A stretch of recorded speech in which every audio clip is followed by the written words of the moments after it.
Hey guys, welcome back to another trash commentary. And what you are looking at right now is the human loading screen. The mutants have a different one, and I'll show you guys that later. But right now, we're just gonna jump into the game. It's a Tffa, 4 teams, each consisting of 4 players. We are currently playing on the Twisted Valleys map, and of course, I like talking, so I'm about to start talking right now.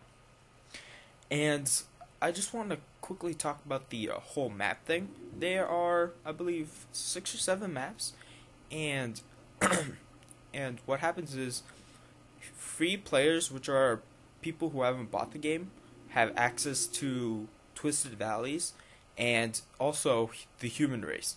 If you have bought the game, then you have access to all maps and you have access to the mutant race. Now, the thing is, the reason why, even if you haven't bought the game, you can jump into a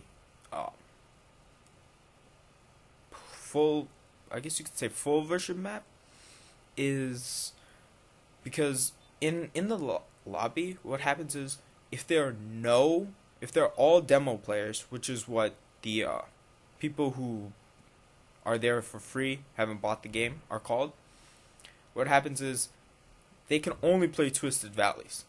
And I think, no. Okay. Let me start this over. What happens is, if there are no human players, oh god, I'm getting my words twisted up. Okay. If there are no full version players in the lobby, then you can only play as human. Well, you can only play as human anyways, but you can only play on the Twisted Valleys map. Now, if you want to play by yourself against CPUs, you can only play on Twisted Valleys, and you can only play for 30 minutes. Although, if you had another person on your team, or on the opposing team, doesn't matter, just another person who owns the demo version of the game or full version, you can play infinite, but only Twisted Valleys, and only as human, of course. But in the if in the lobby a person has full version, then you have access to all the maps for unlimited amount of time. So it's pretty cool. I myself don't have full version. I'm running on demo version, but there's a reason for that, and I'll go more into detail when I'm doing maybe a tutorial or something like that. I'm just not sure when I'll do it. So right now, let's see. I really can't read what I'm typing because the preview window is kind of small. I'm viewing it, in the Sony Vegas small screen, the preview screen.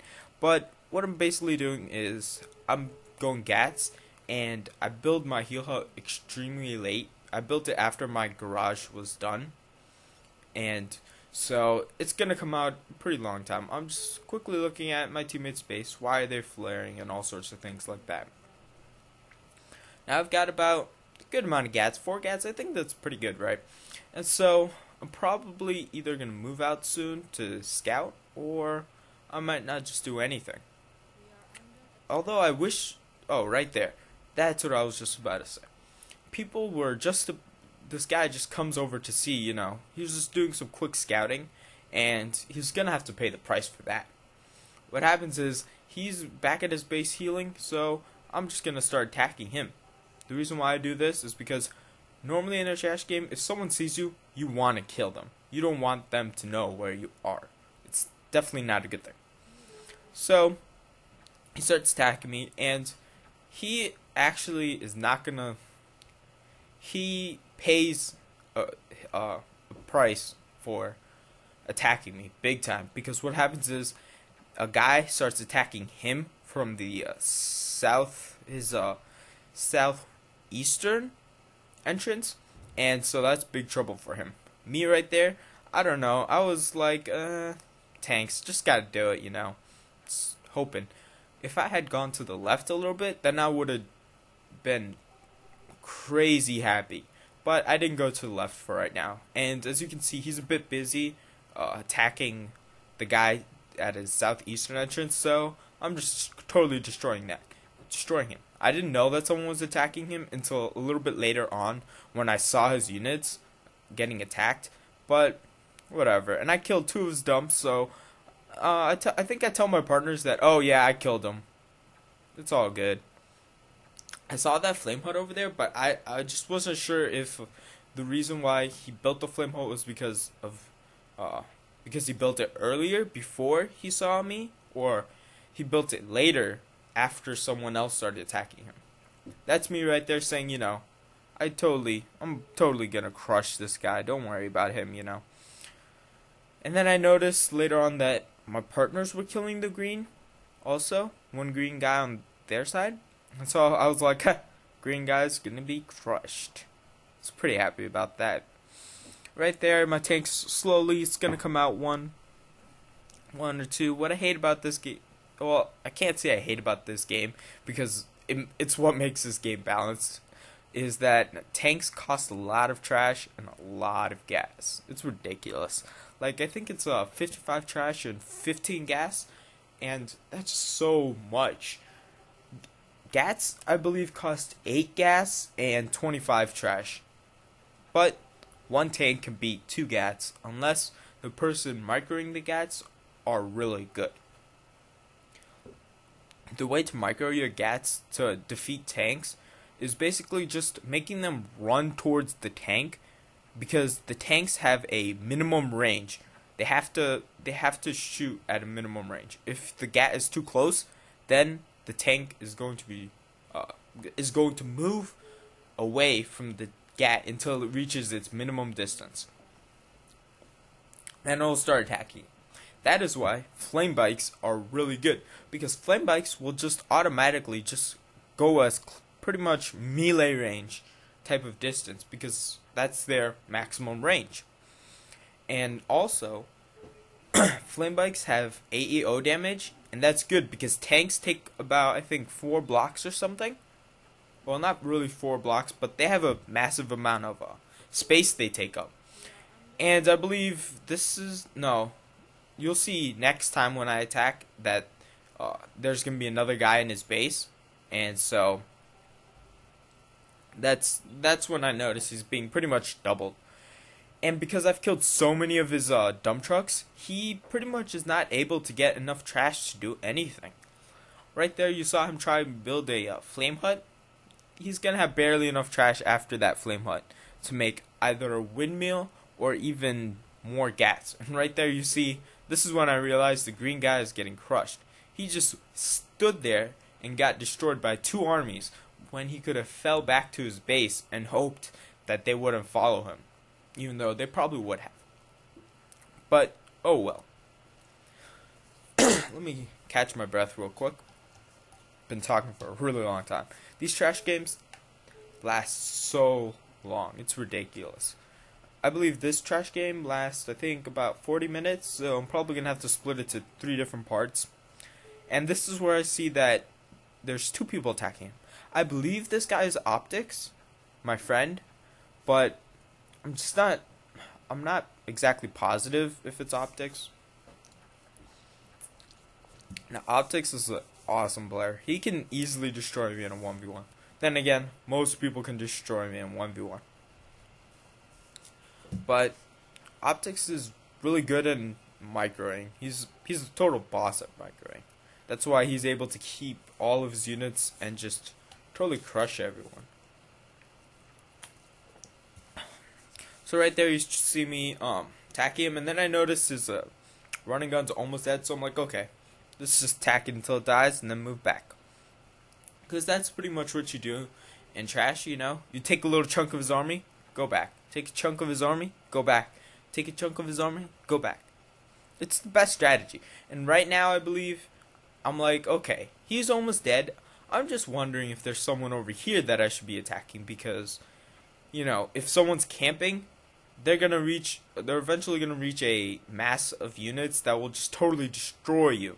And right there, I see this guy, and I see 2 gas and 2 huts, and I'm just like, oh my god, I have to defend this. And I flare because I'm like, dude, I'm gonna need your help really badly because this guy A has never even attacked, I don't believe, because he's never gone right. Maybe he's gone south, but my partners are there, so that's all good if he tries to go even south. So I'm trying to build this flame hut, and then I see his massive gats. I'm like, okay, good. Only gats, no tanks. That's good, that's good. And all I have to do is defend myself until that turret gets placed. Once that turret gets placed, it should be a lot easier because I can pretty much do what Terrans do in StarCraft, which is what Terrans use is pretty much a strategy of siege tanks and slowly moving up. Basically what they do is, since the siege tank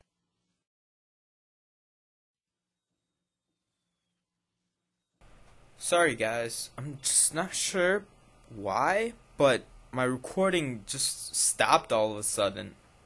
And so I'm gonna have to do kind of this part over again. I noticed it after I explained the whole SC2 siege tank push. But basically what it is Terrans usually have about 5 or 6 siege tanks when they push out like this, and what they do is they siege all the tanks up first. And so then when the enemy units come, they realize, uh-oh, tanks. They gotta push back a little bit farther back. And then they unsiege about 2 or 3 tanks and move them slowly a little bit more up, and then siege them up again. So you've got 3 tanks in the front and 3 tanks in the back. And what they do is then they unsiege their tanks in the back and put them even more front than the front ones. And so it's kind of like a push, because if the enemy tries to attack the tanks, A, they'll be bombarded before they even reach the tanks by a whole bunch of tanks with lots of area and stuff. And 2, the Terran's entire army is just waiting with the tanks in the back. So then they'll just swarm in and just attack you. And right there, what you see is me. I was attacking the blue guy's structures, and I'm looking back to because I'm trying to multitask with my base. And then when I come back, all of a sudden I see my units dying because he decides to target all my units, and I'm like, oh great, thanks.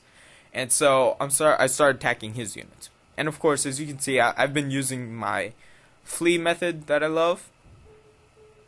And right there, I'm so lucky. I've got 2 gas and 2 huts. I've got 2 toxic. I've got an entire base to even go on. So that's 6 gas right there. My economy is just going to be boosting. But the thing is, some people in this game forget that once you've got like this expand opportunity, you need to build dump trucks. If you do not build dump trucks, you will not be able to keep up with your trash total, I guess. Because what will happen is, when you're expanding, you'll run out of trash fast, and you will not have enough trash to either make more buildings that you want to make or more units that you want to make. So that's a big problem. And also, what I found when I expand is basically use all my trash to expand, cancel all my units, use all my trash to expand, and then what I do is, once I run out of trash, I stop expanding immediately and build more units. Once I get like maybe 2 or 3 more units, depending on what type of units they are. If they're tanks, then yeah, 2 or 3. If they're gats, then maybe 6 or 7. And then I start expanding again. Because what happens is, when you're expanding, your gas goes up. Then, when you stop expanding and you build units, your gas comes down. And eventually it reaches around 0, or at least not enough to make more units. And that's when I start expanding, because what happens is, if you're not making units, then your trash is not going down, which means it's going up big time, which means more trash, more buildings. You know what I mean? And stopped recording again. Great. Oh no, it didn't. Huh. It's a little sorry about that, you guys. Kind of a internal problem. But back to the commentary. As you can see right there, he was like, okay, let's just kill this guy. I was like, man, don't worry about him. He's not going to do anything to us. But he was extremely